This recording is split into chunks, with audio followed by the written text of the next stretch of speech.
Привет, с вами снова видеожурнал Улыбануться. Видеожурнал Улыбануться — летопись выборных фальсификаций. Разумеется, главное событие месяца — это выборы главы республики и в Госсовет Коми. По традиции, бюджетников стали сгонять на выборы, а нищебродов-студентов, алкашей и прочий биомусор свезли на участки для повышения явки по цене за пару пузырей и доширак на закуску. В общем, шла стандартная при таких событиях ситуация.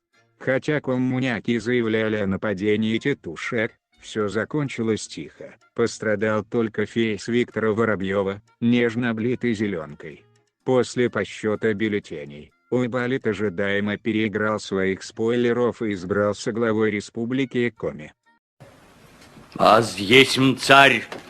Однако, среди сторонников недопущенного к выборам Олежи Михайлова по прозвищу «Последняя надежда республики» бытует альтернативная точка зрения. Дескать, настоящий Юра Лысый есть Михайлов, но кроме них это никого не волнует. Лжешь, собака. Аз есмь царь. Поэтому губердоктор без особых проблем прошел инаугурацию ока воцарения на престол республики Коми, произнеся слова присяги, которая никогда и никем не соблюдалась. Ждем того же самого и от доктора Уйбалита. А что касается коммуняк, то сухо поблагодарив 3,5 своих избирателей, они приступили к своему любимому делу, а именно стоянию в пикетах. Из интересного случилось еще избрание в Госсовет Республики Коми Максима Шугалея, номер 1 списка Пригожинской родины. Примечательно это тем, что он уже продолжительное время сидит в ливийской тюрьме, и мандат ему нужен, чтобы покинуть ее.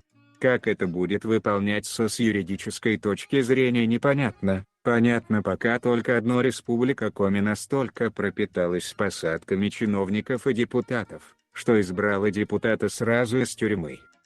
Еще возник срач на тему уборки населенных пунктов от навязчивой агитации кандидатов различных уровней. Городские власти даже пообещали копеечные штрафы за неуборку от плакатов и баннеров. Но в этом направлении дело нисколько не двигается. Вот, например, регбиста Бетехтина больше интересует собственный вид для походов в Госсовет, чем вид столичного града. Подводя итог, можно отметить, что неожиданностей на выборах не произошло. Проправительственный кандидат выиграл, спойлеры получили посты, оппозиция ожидаемо жидко обосралась. Из чего можно сделать вывод о том, что в ближайшие годы жители Коми будут доедать хуй без соли, не имея даже надежды на будущее. В то же время жирные портфели из кабинетов, для кого-то неожиданно, станут владельцами заводов, пароходов и прочих вилл в Дальнем Забугорье. Ставьте лайки, делитесь видео и подписывайтесь, чтобы ничего не пропустить. До встречи!